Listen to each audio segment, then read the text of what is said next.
ও মাগো কি রে ওই তুই আমার বাড়ি মালিকা? তোরে বাড়ি মারমু না মানে? তোরে কতদিন কইছি তুই আমার জায়গায় কোনো কাজ ধরবি না, তারপরেও আমার জায়গায় কাজ ধরছস কি লিগা? জায়গা কি তোর একার? বাপে আমারও এই জায়গা দিছে। তোরে বাপে জায়গা দিছে উত্তর সাইডে, তুই উত্তর সাইডে বিল্ডিং করবি। আমার জায়গার দিকে তুই যদি তাকাস তোর দুই চোখ কিন্তু আমি উড়াই ফেলামু। ওই সবাই যা। তুই অনেক বাড়াবাড়ি করলি না, তোরে আমি দেখালমু।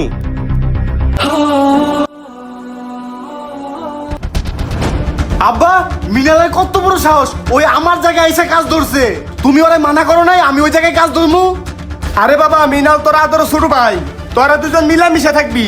আর ওই জায়গা যদি তোর পছন্দ হয় তুই নিবি, আর যদি মিনালের পছন্দ হয় ছোট ভাই হিসেবে মিনালে দিয়ে দিবি। আর জায়গা তো কারণ আমি লিখে দি নাই। লেখা না দিলে তুমি লেখা দিবা, ওই জায়গা আমি পছন্দ করছি, ওই জায়গা আমি শপিং মল করমু।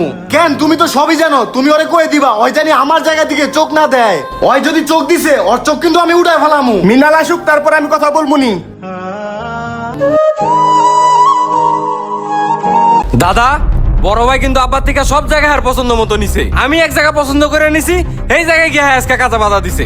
আমি এত কিছু বুঝি না, আব্বারে কইবা ওই জায়গা যেন আমার নামে কাগজপাতি কইরা দেয়, নাইলে কিন্তু পরে বড় ভাইয়ের মাথা মুথা গালা ফেলাম। দাদা তোর আর ঝামেলা করিস না, এমনিতে আমার বয়স হয়ে গেছে, বেশি দিন বাঁচুম না।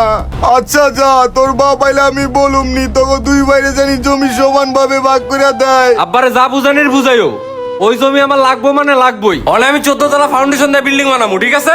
হইলো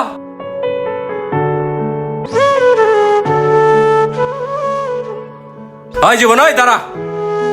সেদিনকে তো খুব কাহিনী করছিলি, আর কি কইছিলি ওই জমি আমারে দিবি না? আমি বাপরে কইছি দাদারে কইছি ওই জমি আমারে দিব। ওই জমির দিকে যদি তুই তাকাস তোর চোখ ধরে কিন্তু আমি তুলালামু। কিরে তুই আমার ছোট ভাই আমার লগে বিয়াদবি করতেছস আর পোলাপান টোলাপান লইয়া শোডাউন করতেছস? কিরে আমি ভয় পেয়ে যামু? তুই আমার চোখ উড়াবি, আমি কিন্তু তোর চোখ উড়াই ফেলামু। কি রে তুই বড় ভাই দেখে তোর অনেক সম্মান দিছি, বুঝছস? তোর আর কোনো সম্মান নাই। ওই আরে পিটা। আহ ওমা আহ উ আহ। ওই হুন, আরেকবার যদি ওই জমির দিকে তাকাস এরপরে বুঝবি কত দানে কত চাউল হয়। ওই আয়। আমার গায়ে হাত দিছস, তোরে যে আমি কি করমু? ওই মামা আমার ভাই আমার গায়ে হাত দিছে, কুত্তার বাচ্চার চোখ আইসকে উড়াই ফেলামু। কি ওর এত বড় সাহস, ও তোর গায়ে হাত দিছে? ল চল।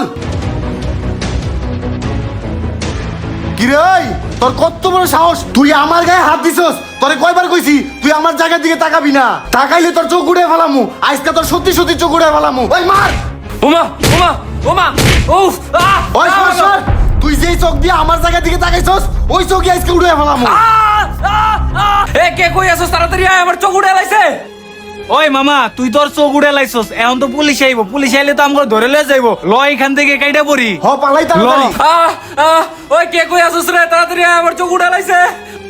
আমার চোখ উড়ে লাইছে রে। ওই কে কই আছস? তাড়াতাড়ি আয়। আহ আহ আমার হায় হায় আমার পুলার চোখ উড়ে আলাইছে রে। তোরে কতবার কইছি জায়গা জমি ভাগ করে দে, তুই জায়গা জমি ভাগ করে দেস নাই। আমার জায়গা তো ঠিকই ভাগ করে দিছি, তুই যদি ভাগ করে দিতি তাহলে এই ঝামেলা আর হইতো না। আব্বা তুমি ঠিকই কইছো, আজকে যদি আমি পুলা জমি জমা ভাগ করে দিতাম এই দৃশ্য আমার দেখতে হইতো না। চলো আপা তাড়াতাড়ি মেডিকেলে নিয়ে যাই। হ্যাঁ চল। গাইস ভাই ভাই জায়গা নিয়ে দ্বন্দ্ব এটা আমাদের দেশে নতুন কিছু না। এই জমি নিয়ে ঝামেলা যুগের পর যুগ চলে আসছে, কিন্তু আমরা চাইলে এটা সমাধান করতে পারি। বাপ দাদার সম্পত্তি বাপ বেঁচে থাকতে যদি প্রত্যেকটা ছেলেকে সমানভাবে ভাগ করে দিত তাহলে এই জায়গা জমি নিয়ে ভাই ভাই দ্বন্দ্ব সৃষ্টি হতো না। যাই হোক আজকের ভিডিওটা এই পর্যন্তই। যদি ভিডিওটা একটু পরিমাণে ভালো লেগে থাকে অবশ্যই অবশ্যই লাইক কমেন্টের পাশাপাশি একটা শেয়ার দিবেন প্লিজ। Thank you.